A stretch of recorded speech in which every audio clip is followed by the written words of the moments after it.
আসসালামু আলাইকুম।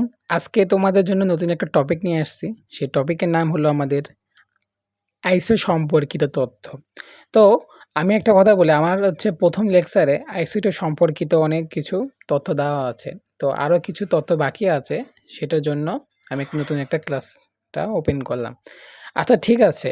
তাহলে আজকে তাহলে একটু হালকা হিন্টস দেই আইসোটোপ ব্যাপারে। ভাইয়া আমি কি পড়াইছিলাম ভাইয়া? আইসোটোপের ক্ষেত্রে লাস্টে যাদের হচ্ছে প সমান থাকে, আইসোটোপের ক্ষেত্রে লাস্টে কি প আছে না ভাইয়া? তাহলে প্রোটন সংখ্যা সমান কিন্তু নিউটন সংখ্যা ভিন্ন হয়। তাদের কি বলে ভাইয়া? একে অপরে আইসোটোপ বলি না? হ্যাঁ, তো আজকে আইসোটোপ বাদে যেটা করাবো সেটা হলো আইসোবার। কি পড়াবো ভাইয়া? আইসোবার। ভাইয়া কি বলছেন ভাই? আইসোটোপের ক্ষেত্রে লাস্টে প সমান। এখানে দেখো তো র আছে, তাহলে আমি কি সমান ভাইয়া? ভর সংখ্যা সমান। কি ভাইয়া বললাম? ভর সংখ্যা সমান। কিন্তু নিউটন সংখ্যা অসমান। কি বললাম ভাইয়া? নিউটন সংখ্যা অসমান। তাহলে ভর সংখ্যা সমান কিন্তু নিউটন সংখ্যা কি বললাম ভাইয়া? অসমান। তাহলে দেখো একটা উদাহরণ দিলাম, ধরলাম ভাইয়া, আমি ধরলাম কিন্তু এটা খেতে বলি ভাইয়া আইসোবারের ক্ষেত্রে কিন্তু ভিন্ন ভিন্ন মৌলের ক্ষেত্রে হবে। আমি যদি বলি ভাইয়া কার্বনের মধ্যে এটা ধরলাম 6, এটা 12 ধরলাম, এটা 13 ধরলাম, হবে না ভাইয়া, এটা একই মৌলের ক্ষেত্রে এটা প্রযোজ্য নয়। এটা হচ্ছে ভিন্ন মৌলের ক্ষেত্রে প্রযোজ্য। কি বললাম ভাইয়া? ভিন্ন মৌলের পরমাণু। কি বললাম ভাইয়া? ভিন্ন মৌলের পরমাণুর ক্ষেত্রে প্রযোজ্য। বুঝতে পারছো? যেমন উদাহরণ দিলাম ভাইয়া কপার আর জিঙ্ক। ভাইয়া কপারের পারমাণবিক সংখ্যা কত ভাইয়া? 29 না? হ্যাঁ, আর হচ্ছে জিঙ্কের কত ভাইয়া? 30। বুঝতে পারছো? তো এখন আমি যদি বলি ভাই কপারের হচ্ছে, আমি যদি বলি ভাই কপারের তোমার হচ্ছে হচ্ছে ভর সংখ্যা কত ভাইয়া? 64। জিঙ্কেরও কিন্তু 64। বুঝতে পারছো? এখন আমি যদি বলি ভাইয়া এখানে ভর সংখ্যা সমান না, দেখো তো 64 ভর সংখ্যা সমান না, কিন্তু নিউটন সংখ্যা অসমান। অবশ্যই দেখো 64 থেকে 29 বিয়োগ করলে নিউটন সংখ্যা না আমার? ভর সংখ্যা থেকে পারমাণবিক সংখ্যা বিয়োগ দিলে কি পাওয়া যায় ভাইয়া? নিউটন সংখ্যা না? ভর সংখ্যা থেকে প্রোটন সংখ্যা বিয়োগ দিলে কি পাওয়া যায় ভাইয়া? নিউটন সংখ্যা না? নিউটন সংখ্যা কী হইতেছে আমার? অসমান হইতেছে না? দেখো মান ভিন্ন আসতে না? 64 থেকে 29 বিয়োগ করলে একটা মান পাওয়া যায়, 64 থেকে 30 বিয়োগ করলেও একটা মান পাওয়া যায় না, তাই না? বুঝতে পারছো তাহলে আইসোবার সম্পর্কে? হ্যাঁ, এখন দেখো আরেকটা টপিক আছে, সেটা হলো আইসোটোন। কি ভাইয়া বললাম? আইসোটোন। আবারও বলি ভাইয়া, এই আইসো সম্পর্কিত যত যাবতীয় আছে ওদের নামের ক্ষেত্রে লাস্টে যেটা আছে সেটা মনে করবে সমান। বুঝতে পারছো? এটা সব থেকে শর্ট টেকনিক। আমার যদি হচ্ছে পরীক্ষা যদি কোনো কারণে ভুলে যায়, তাহলে এটা আমাদের কিন্তু একটা মনে করার জন্য একটা নতুন একটা উপায়। বুঝতে পারছো? তো এখন কি বললাম ভাইয়া? আইসোটোন লাস্টে কি আছে বা দন্ত ন আছে, তাহলে নিউটন সংখ্যা সমান না? নিউটন সংখ্যা সমান কিন্তু কি? কিন্তু ভর সংখ্যার প্রোটন সংখ্যা ভিন্ন সমান, কিন্তু ভর সংখ্যা আর হচ্ছে আমার প্রোটন সংখ্যা কি হয় ভাইয়া? ভিন্ন। বুঝতে পারছো? তাহলে আমার কেমনে আমি দেখবো হচ্ছে নিউটন সংখ্যা ভিন্ন হয়?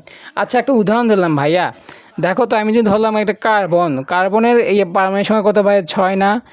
ভর সংখ্যা কত ভাইয়া? 12 না? বুঝতে পারছো? এবার নাইট্রোজেনের কত ভাইয়া? আমাদের বলি যদি হচ্ছে পারমাণবিক সংখ্যা 7 না? বুঝতে পারছো? পারমাণবিক সংখ্যা হচ্ছে ভর সংখ্যা কত ভাইয়া? 15 না? বুঝতে পারছো? এখন এরা কি একে অপরে কি তোমার কি এরা আইসোটোন না আইসোবার? ভাইয়া এদের ক্ষেত্রে কিন্তু সেম প্রযোজ্য। ভিন্ন মৌলের ক্ষেত্রে কি বললাম ভাইয়া বললাম ভিন্ন মৌলের পরমাণু, মানে সব কিছু হবে ভিন্ন মৌলের পরমাণু। বুঝতে পারছো? জাস্ট একটা ব্যতিক্রম, সেটা হলো আইসোটোপ শুধু আমার খালি একই মৌলের ক্ষেত্রে প্রযোজ্য হবে। বুঝতে পারছো? তো কার্বন এটা কি ভিন্ন মৌল না? নাইট্রোজেন ভিন্ন মৌল। তো দেখো তো ভাইয়া এখানে আমার পারমাণবিক সংখ্যা 6, এখানে পারমাণবিক সংখ্যা 7, এখানে ভর সংখ্যা 15, এখানে ভর সংখ্যা 12। আমার কি বলছে ভাই? নিউটন সংখ্যা সমান। দেখো ভাই নিউটন সংখ্যা সমান আছে, দেখো তো বিয়োগ দিলে কত হয়? 6। এখান থেকে বিয়োগ করলে 6, তাহলে নিউটন সংখ্যা সমান আছে না? বুঝতে পারছো? কিন্তু ভর সংখ্যা ভিন্ন। দেখো তো ভর সংখ্যা ভিন্ন না ভাইয়া? ভর সংখ্যা ভিন্ন আর হচ্ছে প্রোটন সংখ্যা ভিন্ন। বুঝতে পারছো? তাহলে আইসোটোন ব্যাপারে কোনো ক্লিয়ার? কোনো ঝামেলা আছে? বুঝতে পারছো?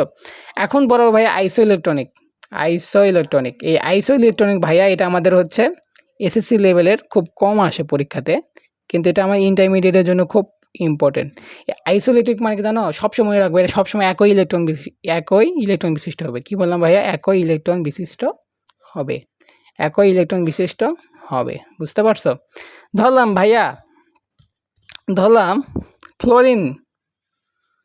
ফ্লোরিন মাইনাস, কী ধরলাম ভাইয়া? Fluorine minus. এবং যদি বলি ভাইয়া sodium plus, fluorine minus sodium plus ধরলাম, বা ধরলাম হচ্ছে ভাইয়া ম্যাগনেসিয়াম 2+ ধরলাম, বা ধরলাম ভাইয়া নিয়ন ধরলাম, বা ধরলাম ভাইয়া অক্সিজেন 2- ধরলাম। ভাইয়া দেখো তো ফ্লোরিন মাইনাস মানে কি ভাইয়া? ফ্লোরিনের পারমাণবিক সংখ্যা কত ভাইয়া? 9 না? ফ্লোরিন 9 না? তাহলে ফ্লোরিন 9 হলে এই যে মাইনাস মানে কি আমার গ্রহণ করতেছে, তাহলে 1, তাহলে কত হইতেছে? 10 না? তাহলে আমার ইলেকট্রন সংখ্যা 10 হইল না? এবং দেখো সোডিয়াম, দেখো ভাইয়া সোডিয়ামের পারমাণবিক সংখ্যা কত? 11 না? এখান থেকে একটা ইলেকট্রন ত্যাগ করতেছে, তাহলে 11 বিয়োগ 1 হবে না, তাহলে 10 হবে না ভাইয়া? বুঝতে পারছো? আবার যদি বলে ম্যাগনেসিয়াম 2+ ভাইয়া, ম্যাগনেসিয়ামের হচ্ছে তোমার পারমাণবিক সংখ্যা কত ভাইয়া? 12 না? এবং দুইটা ইলেকট্রন ত্যাগ করছে, তাহলে দুটো বিয়োগ যাবে না, তাহলে কত হবে? 10। আমরা এখন বলি নিয়নকে বা নিষ্ক্রিয় গ্যাসের, তাহলে তোমার এটার ইলেকট্রন সংখ্যা কত হবে ভাইয়া? এটার ক্ষেত্রে ইলেকট্রন সংখ্যা প্রোটন সংখ্যা সেম হবে না ভাইয়া? এখন দেখো যেটা করবে, দেখো অক্সিজেন 2-, এখানে দেখো অক্সিজেনের তোমার পারমাণবিক সংখ্যা কত ভাইয়া? 8 না? বুঝতে পারছো? 2- মানে কি গ্রহণ করছে, অক্সিজেন দুটা 2- গ্রহণ করেছে, তাহলে দুটা 2 যোগ হবে না, তাহলে 10। দেখো সব কিছু 10 10 10 10 পাইলাম না ভাইয়া? তাহলে আইসোলেট্রন মানে কি বললাম? একই ইলেকট্রন বিশিষ্ট, তো একই ইলেকট্রন বিশিষ্ট হবে। বুঝতে পারছো? আশা করি সমস্যা হবে না। তো পরের লেকচারে দেখা হবে ইনশাল্লাহ। আসসালামু আলাইকুম।